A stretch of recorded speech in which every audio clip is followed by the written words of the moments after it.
ایک لونڈی تھی، وہ بادشاہ کے لیے پھولوں کی سیج لگایا کرتی تھی اور بادشاہ پھولوں کے اوپر سویا کرتا تھا۔ مدتیں بیت گئیں، جب سے ہوش سنبھالی یہی وظیفہ تھا، بادشاہ کے لیے پھولوں کی سیج بچھا دی جاتی، بادشاہ کے اس پھولوں بھری سیج پہ استراحت کرتا۔ بوڑھی ہو گئی، ایک دن پھولوں کی سیج سجائی کہ دل میں ایسے خیال آ گیا کہ میں سیج تو سجا کے چلی جاتی ہوں اور بادشاہ آ کے لیٹ جاتا ہے، میں بھی تو دیکھوں کہ پھولوں پہ سونے کا لطف کیا ہے۔ تو وہ اپنی کمر سیدھی کرنے کے لیے پھولوں کی سیج پہ لیٹ گئی، سارے دن کی تھکی ہوئی تھی، آنکھ لگ گئی۔ بادشاہ وقت پہ اپنے کمرے میں داخل ہوا تو اس نے دیکھا کہ ایک لونڈی اس کی سیج پہ سوئی ہوئی ہے، بڑا غصہ آیا۔ بادشاہوں کی غیرت ہوتی ہے، اس غیرت کی وجہ سے اس نے جلاد کو بلایا، اسے اٹھاؤ، الٹا لٹکاؤ اور اتنا مارو کہ اس کی جان نکل جائے، باقی لونڈیوں غلاموں کو پتہ چل جائے کہ بادشاہوں کی سیج کتنی مقدس ہوتی ہے۔ اس لونڈی کو وہاں سے دبوچا گیا، الٹا لٹکا دیا گیا اور جلاد کوڑے مارنے لگا۔ وہ روتی، چیختی، چلاتی، اچانک روتے روتے اس نے ہنسنا شروع کر دیا۔ جب وہ ہنسی نہ تو بادشاہ نے جلاد سے کہا رکو اور اسے پوچھو روتی کیوں تھی اور اسے یہ پوچھو کہ ہنستی کیوں ہے۔ تو جلاد نے کہا کہ کیوں روتی تھی؟ اس نے کہا جب کوڑا لگتا تھا تو جان نکلنے کو آتی تھی، میں روتی نہ تو اور کیا کرتی۔ کہا یہ بات تو میری سمجھ میں بھی ہے، لیکن یہ بات سمجھ میں نہیں، تو ہنستی کیوں ہے؟ کہا مجھے ہنسی اس بات پہ آئی ہے کہ چند لمحوں کے لیے سیج پہ سوئی ہوں تو اتنی مار کھانی پڑ رہی ہے، تو جس کو عمر ہوگی سوتے ہوئے اس کا کیا بنے گا۔ ہماری یہ فکر ہونی چاہیے کہ دنیا کے اوپر جو ہمیں نعمتیں ملی ہیں ہم نے اس کا حساب دینا ہے۔ ثم لتسألن یومئذ عن النعیم، اس دن ایک ایک نعمت کا حساب دینا ہوگا۔ یہ کوئی قصہ کہانی نہیں ہے، یہ قرآن ہے، ایک ایک نعمت کا ہمیں حساب دینا ہوگا۔ آئیے اس مختصر زندگی کو اللہ اور اس کے رسول کے نام لگا دیں۔ زندگی جو گزر گئی سو گزر گئی، آنے والا ایک ایک لمحہ یاد الہی میں بسر کرنے کا عزم کریں، ان کے ساتھ وابستہ ہو جائیں گے، رسول کریم کے دامن سے جڑ جائیں گے تو یہاں بھی خیر ہے وہاں بھی خیر ہے، اور اگر ان کے دامن سے نہ جڑ پائے تو پھر سوائے رسوائی کے اور کچھ مقسوم اور کچھ مقدور نہیں ہے۔ آج کا مصطفی اجتماع نوجوانوں کو، پوری دنیا کے اوپر سننے والوں کو یہی میسج دیتا ہے کہ حضور کے ساتھ اپنی وابستگی کو، اپنی دل بستگی کو، اپنے تعلق خاطر کو مضبوط کر لو، اپنا سارا کچھ حضور کے نام کر دو۔ ان سے وابستگی اور ان سے الفت کا ربط و رشتہ جب قائم کر لو گے تو پھر دنیا بھی بہتر اور آخرت بھی بہتر، ورنہ یہ دنیا بھی مشکلوں، اذیتوں اور تکلیفوں سے گزرے گی اور آخرت کا حساب ابھی باقی پڑا ہے۔ مختصر زندگی ہے، آئیے اللہ کے حضور سچی توبہ سے اپنے آخرت کے معاملے صاف کر لیں۔ ایک آنسو سے ماضی کے سارے گناہ دھوئے جا سکتے ہیں۔ ابھی سورج مغرب سے طلوع نہیں ہوا، ابھی توبہ کا دروازہ بند نہیں ہوا، اس کی رحمتوں کے در کھلے ہیں۔ آج کی توبہ کل کی بہتری کی ضمانت، اور آج کی ڈٹائی کل کے پچھتاوے کے علاوہ کچھ نہیں ہوگا۔ وقت پر کافی ہے، ایک قطرہ بھی آب خوش ہنگام کا، جل گیا جب کھیت برسا می تو پھر کس کام کا۔ اور اگر ان سانسوں کے بدلے سجدہ ہو جائے، ان سانسوں کے بدلے قیام ہو جائے، رکوع و سجود ہوں، رسول کریم پہ درود پڑا جائے، کسی دکھی کے سر پہ ہاتھ رکھ دیا جائے تو یہ سانسیں کام آ گئی۔ وہ خوش نصیب ہیں جنہوں نے اپنی سانسیں اللہ اور اس کے رسول کے نام وقف کر دی، اور وہ بد نصیب جو اپنی سانسیں، اپنا وقت اور اپنی قیمتی زندگی برباد کر رہے ہیں۔ اب بھی وقت ہے، اب بھی موقع ہے، توبہ کا دروازہ کھلا ہے، سورج مغرب سے طلوع نہیں ہوا، در رحمت گشادہ ہے۔ آئیے میں اور آپ اللہ کے حضور سچی توبہ سے اس کی چوکھٹ پہ حاضری دیں اور اپنے گناہوں کی معافی مانگیں۔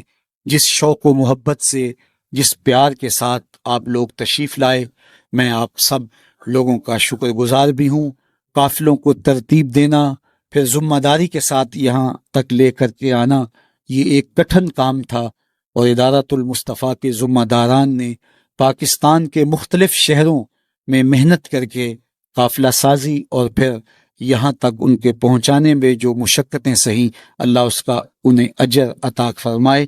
اور علماء، مشائخ، عالی مرتبت بزرگ جو لوگ تشریف لائے، میں سب کا شکر گزار ہوں، اور ادارۃ المصطفیٰ کے ان بچوں، ان کے والدین، ان کے اساتذہ اور جملہ معاونین کو مبارکباد پیش کرتا ہوں۔ کہ یہ سند فراغت پا کے آج معاشرے کے اندر دین کی تبلیغ کے لیے اتر رہے ہیں. اللہ ان کی مدد کرے. جب تم سے کوئی شخص بات کر رہا ہو اور بات کرتے کرتے وہ دائیں بائیں دیکھے تو فرمایا اس کا مطلب یہ ہے کہ وہ بات امانت ہے، تم نے اس کو آگے بیان نہیں کرنا.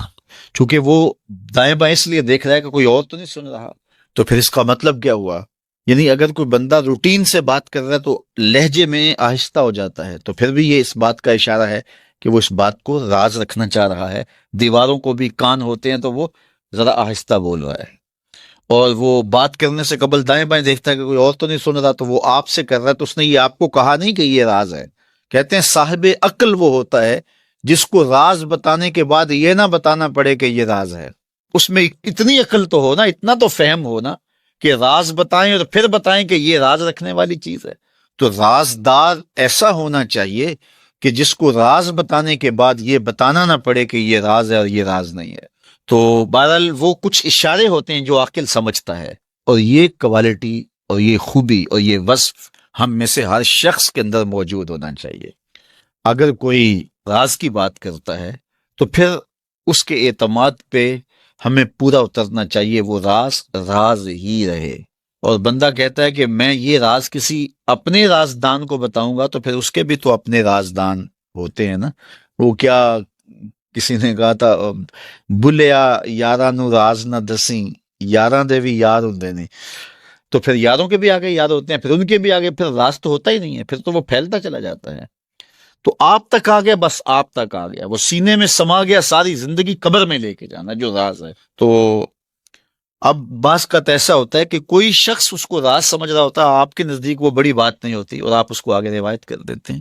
تو جب اس نے آپ کو راز کے طور پہ کہا، وہ بڑی بات نہیں بھی تھی، لیکن آپ اس کو راز رکھیں گے تو یہ بڑی بات ہوگی کہ اس نے راز سمجھا اور وہ بڑی بات نہیں تھی، لیکن آپ نے اس راز کو راز ہی رہنے دیا اور ساری زندگی اس راز کو جو ہے وہ فاش نہیں کیا ہے. تو یہ ایک بڑی بات تھی. تو یہ حضور علیہ الصلوۃ والسلام کا فرمان ہماری اخلاقی قدروں اور ہماری زندگی کی خوبصورتیوں کی ضمانت ہے کہ جب کوئی شخص تم سے بات کرے اور بات کرتے ہوئے دائیں بائیں دیکھے تو تم اس کو راز سمجھو، اور وہ تمہارے پاس اس کی امانت ہے، تو امانت کے اندر خیانت نہیں کرنی چاہیے. سیدنا علی المرتضیٰ رضی اللہ تعالی عنہ کی پیدائش ہوئی تو روایات میں آتا ہے کہ وہ آنکھیں نہیں کھولتے تھے.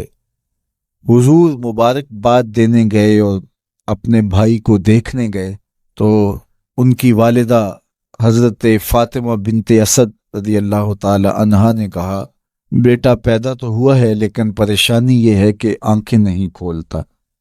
تو آقا کریم علیہ السلام نے اپنا لعاب حضرت علی المرتضیٰ کے منہ میں ڈالا تو مولا علی نے آنکھیں کھول لیں. گویا سیدنا علی المرتضیٰ رضی اللہ تعالی عنہ نے آنکھیں کھولی تو پہلا جلوہ رخ والضحیٰ کا دیکھا. اس رخ نور کو دیکھا. اللہ اکبر، قربان جائیں سیدنا علی المرتضیٰ کی آنکھوں پر، جس کا پہلا نظارہ رخ محبوب تھا. اور پھر بچپنے کی عمر حضور کی قربت میں، حضور کی صحبت میں، حضور کی تربیت میں بسر ہوئی. آقا کریم علیہ السلام جب اللہ کے حکم سے اعلان نبوت فرمایا تو سیدنا علی المرتضیٰ رضی اللہ تعالی عنہ نے ایمان لانے والوں میں سر فہرست اپنا نام لکھوایا، اور آقا کریم علیہ السلام کے ساتھ پھر ہر محاذ پہ کھڑے ہوئے نظر آئے. سیدنا علی المرتضیٰ فرماتے ہیں کہ رسول رحمت نبی اکرم صلی اللہ علیہ وآلہ وسلم نے ارشاد فرمایا کہ اے علی، تیری مثال حضرت عیسیٰ کی ہے. حضرت عیسیٰ کا ماجرا یہ تھا کہ ان سے دو طرح کے لوگوں کا معاملہ ہوا اور دونوں گمراہ ہوئے. ایک وہ جنہوں نے حد سے زیادہ ان سے محبت کی اور اس قدر بڑھا چڑھا دیا کہ انہیں اللہ کا بیٹا قرار دے دیے، اور دوسرے یہودی تھے جو اس قدر بغض رکھا سیدنا عیسیٰ علیہ السلام سے کہ ان کے قتل کے درپے ہوئے، ان کی ماں پہ تہمت لگائی. سیدنا علی المرتضیٰ فرماتے ہیں کہ میرے حضور نے فرمایا تیری مثال بھی حضرت عیسیٰ، تیرے معاملے میں آ کر بھی دو لوگ برباد ہوں گے، ایک محبت کی وجہ سے برباد ہوں گے، ایک بغض کی وجہ سے برباد ہوں گے. ایک محبت میں ایسے افراط کریں گے اس قدر محبت میں تجاوز کر جائیں گے، حد سے بڑھ جائیں گے کہ وہ کہیں گے تیرے بارے جو نہیں کہنا چاہیے. حتیٰ کہ سیدنا علی المرتضیٰ رضی اللہ تعالی عنہ کی محبت میں لوگوں نے تمام صحابہ پر سب و شتم کو جائز سمجھ لیا. اور ایک طبقہ ایسا بھی ہے جو سیدنا علی المرتضیٰ رضی اللہ تعالی عنہ کو خدا اور الہ کہتا ہے. یہ نصیری سیدنا علی المرتضیٰ رضی اللہ تعالی عنہ کو الہ کہتے ہیں، علی اللہ کا نعرہ لگاتے ہیں. ایک طبقہ محبت میں تجاوز کر کے اس قدر جو ہے وہ سیدنا علی المرتضیٰ کے بارے میں اعتقاد قائم کرتا ہے کہ وہ گمراہی کے گڑھے میں جا گرا. اور ایک طبقہ وہ ہوگا جو تیرے ساتھ بغض رکھ کے برباد ہو. سیدنا علی المرتضیٰ رضی اللہ تعالیٰ عنہ کا نام بھی گوارا نہیں ہو. سیدنا علی المرتضیٰ کا نام لیا جائے تو طبیعت میں بے چینی اور اضطراب پھیل جائے گا. اور ایک طبقہ ایسا ہے نواسب کا. نواسب باقاعدہ 10 محرم کو سیدنا علی المرتضیٰ رضی اللہ تعالی عنہ کے شہزادے کی شہادت کے دن کو عید کے طور پہ منایا کرتے. وہ نئے نئے کپڑے پہنتے ہیں، انواع و اقسام کے کھانے کھاتے ہیں اور ایک دوسرے کو مبارکیں دیتے ہیں اور گلے ملتے ہیں. تو نواسب سیدنا علی المرتضیٰ اور خاندان نبوت کے ساتھ بغض رکھنے کی وجہ سے برباد ہوئے. اور جو نصیری اور وہ طبقات جو حضرت سیدنا علی المرتضیٰ کے ساتھ محبت کے ازدیاد میں یہاں تک جا پہنچے کہ انہیں ابن اللہ کہہ دیا، یا ان کی محبت کے اندر جلیل القدر ہستیوں پر تان و تشنیع کے تیر برسائے، تو یہ گمراہی کے گڑھے میں جا گرے.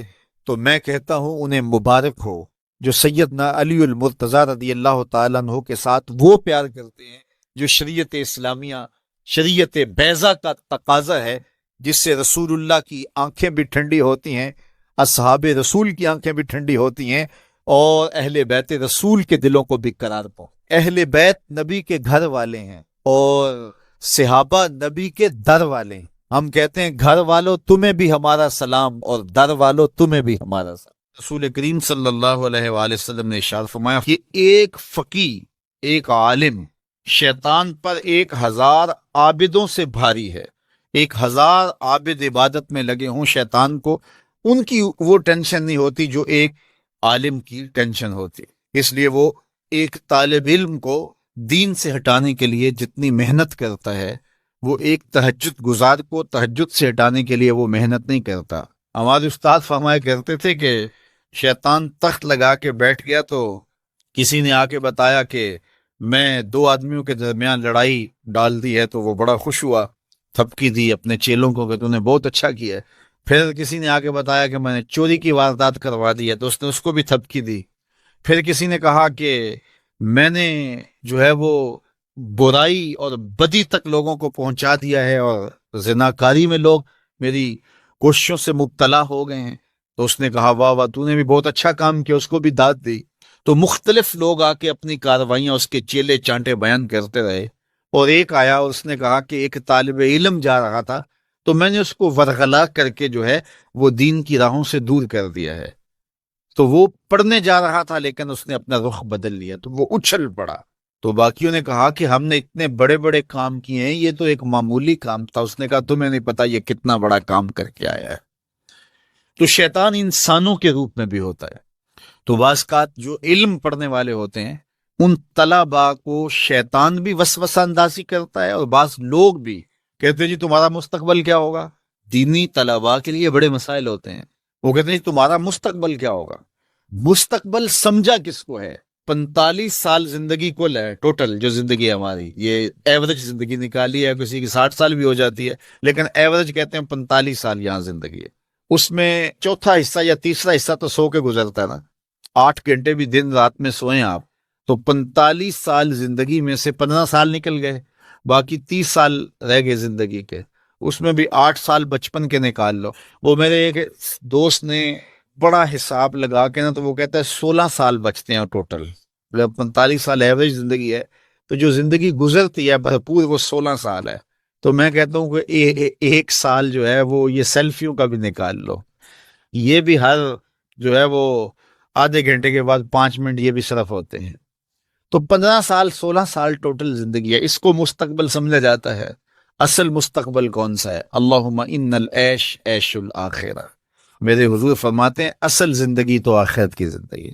تو ہم اگر مستقبل اس کو قرار دے دیں اور یہ ساری زندگی جد و جہد کی زندگی قرار دیں اور آخرت کی کھیتی میرے حضور نے فرمایا، تو پھر مستقبل کا تصور ہی بدل جاتا ہے۔ دیکھیے اس 10-15 سالوں کو 20 سال لگا لیں ان کو اچھا گزارنے کے لیے، ایک انجینئر ہے، ایک ڈاکٹر ہے اور مختلف علوم و فنون کا حاصل کرنے والا ایک بزنس مین ہے، کتنی محنت کرتا ہے، جوانی جیسے حسین لمحے وہ دن رات ایک کر کے گزار دیتا ہے۔ عزیزوں کی شادی قریب ہے لیکن وہ نئی شادی پہ پہنچا جی، بس وہ اس کا بڑا حساس معاملہ ہے تعلیم کا، تو اس نے خوشیاں چھوڑ دیں، عیدیں چھوڑ دیں، گھر سے دور رہا، کیوں جی میرا مستقبل سنور جائے۔ اپنے کیریئر کو بنانے کے لیے، اپنے کاروبار کو کھڑا کرنے کے لیے کس محنت کے اندر اس نے صرف کیے، اور مستقبل کتنا ہے، اور وہ بھی آرام سے نہیں پھر بیٹھ جانا، اس محنت کے بعد پھر اس مستقبل کے اندر بھی محنت مسلسل باقی رہے گی۔ لیکن وہ جو زندگی ہے جو حقیقی مستقبل ہے اس میں عمل نہیں ہے،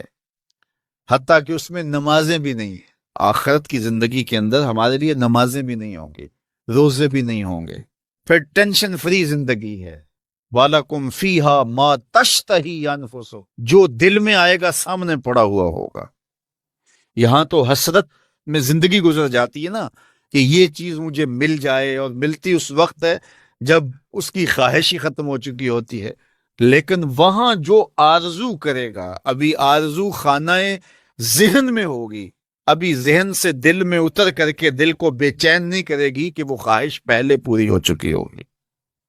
تو اصل زندگی تو وہ زندگی ہے۔ تو اس لیے شیطان یہ بہکاتا ہے کہ میاں یہ زندگی کیسے گزرے گی، بالخصوص طلباء کو، دین سیکھنے والوں کو۔ میں تو اپنے طلباء کو کہتا ہوں کہ میری زندگی اچھی نہیں گزر رہی، میں نے دین پڑھا ہے، میں دین پڑھانے کے کام میں لگا ہوا ہوں، تو کیا میری زندگی اچھی نہیں گزر رہی؟ میں تو مطمئن ہوں، اطمینان کی زندگی گزر رہی ہے۔ تو دین پڑھو، دین میں خیر ہی خیر ہے، دین میں بلائی ہی بلائی ہے۔ تو دین خیر کی راہوں کا سفر ہے۔ حضور نبی رحمت صلی اللہ علیہ وآلہ وسلم نے ارشاد فرمایا، اے جوانوں کے گروہ، تم میں سے جو کوئی نکاح کرنے کی استطاعت رکھتا ہے وہ دیر نہ کرے، بہت جلد نکاح کر لے، یہ نظر کا اور پارسائی کا محافظ ہے۔ اور اگر تم میں سے کسی کو نکاح کرنے کی فی الحال توفیق نہیں ہے، اس کی استطاعت مالیہ میسر نہیں ہے، تو پھر وہ کثرت کے ساتھ روزے رکھے، کیونکہ روزے نفسانی خواہشات کو توڑتے ہیں، آرزوؤں کو ختم کرتے ہیں۔ تو بھوک جو ہے وہ خواہشات نفسانیہ کے ختم کرنے کا ایک مؤثر ذریعہ ہے۔ تو ہمیں صبح سے لے کر شام تک بھوک اور پیاس گوارا کروائی جاتی ہے، یہ مشق کروائی جاتی ہے تاکہ ہمارا نفس کمزور ہو۔ دوسری بات، نفس کی کمزوری کا سبب ہماری گفتگو کا کم ہونا ہے اور خاموشی ہے، کیونکہ ہمارے جتنے بھی گناہ ہیں ان میں سب سے زیادہ گناہ ہماری زبان کرتی ہے۔ ہمارے پاؤں بھی گناہ کرتے ہیں، برائی کی جگہ پہ چل کے جاتے ہیں، ہمارے ہاتھ بھی گناہ کر لیتے ہیں، کسی پہ ظلم جبر کرتے ہیں، ہمارے کان بھی گناہ کرتے ہیں کہ نغمے اور گیت سن لیتے ہیں، ہماری آنکھیں بھی گناہ کرتی ہیں کہ غیر محرم کو شہوات سے دیکھ لیتی ہیں، ہمارا دماغ اور سوچیں بھی بدکاری کر لیتی ہیں، ہمارے خیال بھی ناپاکیزہ ہو جاتے ہیں۔ لیکن سب سے زیادہ گناہ ہمارے بدن میں، ہمارے جسم کا جو حصہ کرتا ہے وہ ہماری زبان ہے۔ ہاتھوں کے گناہ بھی محدود ہیں، کانوں کے گناہ بھی محدود ہیں، اسی طرح آنکھوں کے گناہ بھی ایک قسم پر مشتمل ہیں، لیکن جو زبان کے گناہ ہیں یہ کئی اقسام پر مشتمل ہیں۔ زبان جھوٹ بھی بولتی ہے، زبان غیبت بھی کرتی ہے، زبان بہتان بھی لگاتی ہے، زبان سب و شتم بھی کرتی ہے، گالی گلوچ بھی دیتی ہے، زبان جو ہے وہ تہمت بھی لگاتی ہے، اور زبان فضول گوئی بھی کرتی۔ تو اس زبان کے بہت سارے فتنے، اس لیے اس زبان کو 32 دانتوں میں جکڑ کے رکھا گیا ہے، لیکن اس کے باوجود یہ بے قابو ہو جاتی ہے۔ ایک روایت میں آتا ہے جب صبح طلوع ہوتی ہے تو پورے اعضائے بدنیہ زبان کے آگے ہاتھ جوڑتے ہیں اور اس کو کہتے ہیں کہ تو جو ہے وہ خاموش رہنا، تیری وجہ سے پورا بدن فتنے کا شکار ہوتا ہے۔ تو زبان کے گناہ سب سے زیادہ ہیں، اسی لیے میرے اور آپ کے آقا و مولا نے ارشاد فرمایا، تم جو دو جبڑوں کے درمیان، یعنی تمہاری زبان اور دو ٹانگوں کے درمیان تمہاری پارسائی کی جگہ، ان دو چیزوں کی مجھے ضمانت دے دو، میں محمد تمہیں جنت کی ضمانت دے دیتا ہوں صلی اللہ علیہ وسلم۔ تو یہ زبان، بہت زیادہ گناہ جو ہے وہ انسان کی زبان کے ہیں، اس لیے روزے کے اندر ہمیں اپنی زبان کو کنٹرول کرنے کی تاکید بھی کی گئی ہے۔ یہ خوراک بچاؤ مہم نہیں ہے روزہ کہ اس سے تم نے کوئی بچت کرنی ہے، بلکہ اس سے بھی نفس خوشی کے لیے ماحول پیدا کیا گیا ہے۔ تو اگر پیٹ نے روزہ رکھا ہے تو زبان رکھتی نہیں ہے، تو پھر صرف پیٹ کا روزہ ہوا اور زبان کا روزہ ہی نہ ہوا، اور زیادہ گناہ جو ہیں وہ پیٹ کے نہیں ہیں، زیادہ گناہ زبان کے ہیں۔ اور اگر کوئی شخص حلال کردہ چیزیں رب کی وقتی بندش کی وجہ سے ان سے رک جاتا، کھانا نہیں کھاتا، پانی نہیں پیتا، اعلیٰ انواع و اقسام کے فروٹ دستیاب ہے، نہیں لیتا کہ میں نے روزہ رکھا ہوا ہے، لیکن جھوٹ بولتا ہے، غیبت کرتا ہے، بہتان تراشی کا بازار گرم ہے، نظریں بدکاری کر رہے ہیں، خیال بھٹک رہے ہیں، سوچے آوارہ ہیں، تو جن سے رمضان المبارک کے علاوہ بھی روکا گیا تھا تو ان سے وہ نہیں روکتا، تو اس کا پھر روزہ کیا ہوا؟ تو میرے اور آپ کے آقا و مولا نے فرمایا، جس نے جھوٹ نہ چھوڑا، جھوٹے کام نہ چھوڑے، اس کے بھوکا اور پیاسا رہنے کی اللہ کو کوئی ضرورت نہیں ہے۔ اللہ کے محبوب علیہ السلام اللہ کی بارگاہ میں یہ دعا مانگا کرتے تھے، اے اللہ، ایسے اعمال سے تیری پناہ چاہتا ہوں اور ایسے افعال سے تیری پناہ چاہتا ہوں کہ جو منع کیے گئے ہیں، والاہوا، اور خواہشات سے، آرزوؤں سے، جن آرزوؤں کی طلب منع کی گئی ہے، جو آرزوئیں دھکیل دیتی ہیں گناہوں میں، تو ایسی آرزوؤں سے محفوظ کیا جائے، ایسے برے اخلاق سے محفوظ کیا جائے، اور ایسے برے اعمال سے محفوظ کیا جائے جو تیری دہلیز سے دور ہٹا دینے والے ہیں۔ تو اللہ کی بارگاہ میں یہ مانگنا چاہیے، چونکہ دلوں کے اندر حرص، ہوس، خواہشات بہت کچھ جنم لیتی، اور انسان ان خواہشات کو پورا کرنے کے لیے پھر دیوانہ ہو جاتا ہے، اور وہی دیوانگی اس کو حلال اور حرام کی تمیز ختم کر دیتی۔ جب کسی چیز کو حاصل کرنے کا جنون پیدا ہوتا ہے تو پھر جنون اندھا ہوتا ہے، پھر وہ سوچتا ہے کہ یہ چیز میں نے ہر صورت حاصل کرنی ہے، تو اس کو حاصل کرنے کے لیے پھر وہ قدروں کو پامال کر دیتا ہے، حقوق کو پامال کر دیتا ہے، شرم و حیا اتار دیتا ہے، حتیٰ کہ وہ اللہ کے بتائے ہوئے اصول اور ضوابط اور طریقے ان کو بھی پامال کر دیتا ہے۔ کسی کا خون نچوڑنا پڑے، کسی کا حق غصب کرنا پڑے، کسی کا مال لوٹنا پڑے، وہ اپنے ہدف تک ہر صورت پہنچنا چاہتا ہے کہ یہ میرا ہدف ہے، میرے پاس اتنی جائیداد ہونی چاہیے، مجھے یہ حاصل کرنا ہے اور ہر صورت حاصل کرنا ہے۔ تو اگر یہ حرص ہی مٹ جائے، یہ ہوس ہی کم ہو جائے، تو پھر انسان کی زندگی سوکھی ہو جائے گی، وہ جہاں ہوگا وہاں مطمئن ہو۔ تو اللہ کی بارگاہ میں یہ دعا مانگنی چاہیے کہ مالک میری آرزویں کم ہو جائیں، اور میری ایسی آرزو میرے سینے میں پنپنے نہ پائے جس آرزو سے تو نے منع کیا ہوا ہے۔ آرزویں بڑھتی رہتی ہیں، ایک آرزو پوری ہوتی ہے تو اس کے ساتھ دوسری آرزو کھڑی ہوتی ہے، وہ پوری ہوتی ہے تو تیسری آرزو کھڑی ہوتی ہے، وہ پوری ہوتی ہے تو چوتھی آرزو کھڑی ہوتی ہے۔ تو بندہ سفر کرتا ہے، یہ پوری کر لوں، یہ پوری کر لوں، یہ پوری کر لوں، لیکن آگے پھر آرزویں کھڑی ہوتی ہیں، تو پھر کہیں اس کو جو ہے وہ فل سٹاپ تو لگانا پڑے گا کہ اس سے آگے نہیں ہے۔ تو جب وہ فل سٹاپ لگا لے گا تو پھر اس کی زندگی سوکھی ہو، لیکن جب آرزویں اسے کہیں ٹھہرنے نہیں دیتی تو قبر کے کنارے تک بھی اس کی آرزویں تکمیل پذیر نہیں ہوتی۔ وہ غالب نے کہا تھا، ہزاروں خواہشیں ایسی کہ ہر خواہش پہ دم نکلے، بہت نکلے میرے ارمان لیکن پھر بھی کم نکلے۔ تو جتنے بھی دنیا کے اوپر لوگ اپنی زندگی کے مقصد کو فراموش کر دیتے ہیں، وہ آرزوؤں کا شکار ہو جاتے ہیں، احوا کا شکار ہو جاتے ہیں، خواہشات کے اسیر اور قیدی ہو جاتے ہیں، لیکن خواہشات بڑھتی چلی جاتی ہیں اور انسان کی کبھی بھی تکمیل نہیں ہوتی۔ حضور نے فرمایا، ابن آدم کو اگر ایک وادی سونے کی دے دی جائے تو وہ دوسری وادی کی آرزو کرے۔ آج تک کسی کو اتنا سونا ملا تو نہیں ہے، لیکن فرض کرو کسی کے پاس اتنا سونا بھی ہو تو اسے تو پھر خوش ہو جانا چاہیے، تو وہ کہے گا کہ نہیں مالک، اگر 2 ہو جائے تو کتنا اچھا ہو، اور 2 ہو جائیں تو وہ کہے گا 4 ہو جائیں تو کتنا اچھا ہو۔ تو یہ دیکھیے، یہ دنیا کے اوپر یہ کہاں سے کہاں لوگ چلے جاتے ہیں لیکن مطمئن نہیں ہوتے۔ تو کسی جگہ پہ ان کو فل سٹاپ لگانا پڑے گا، تو اگر نہیں لگائیں گے تو وہ خواہشات ان کو آگے لے جاتی جائیں گی۔ تو اللہ کے محبوب علیہ الصلوۃ والسلام اللہ کی بارگاہ میں یہ دعا مانگتے اور ہمیں تعلیم دی یہ دعا کہ اے اللہ، میں تیری بارگاہ میں خواہشات اور برے اعمال اور برے اخلاق، جن چیزوں سے تو نے منع کیا ان سے رکنے کی دعا کرتا ہوں۔ دنیا کے معاملے کے اندر آپ یہ آرزو رکھیں کہ بس ٹھیک ہے، اتنے کافی ہے، شکر ہے میرے لیے اتنے کافی ہے، لیکن جب دین کا معاملہ ہو، ہاں اس وقت آپ کا لالچ ہو کہ اللہ تعالیٰ مجھے یہ نیکی بھی دے دے، یہ خیر بھی دے دے، یہ خیر بھی دے، 5 نمازیں پڑھتا ہوں، اللہ مجھے تہجد بھی دے دے، پھر کہا مالک تو مجھے 7 روزے رکھنے کی توفیق بھی دے دے، صدقے کی توفیق بھی دے دے، تو پھر آرزو بڑھتی رہے صدقے کی، خیرات کی، نیک اعمال کی۔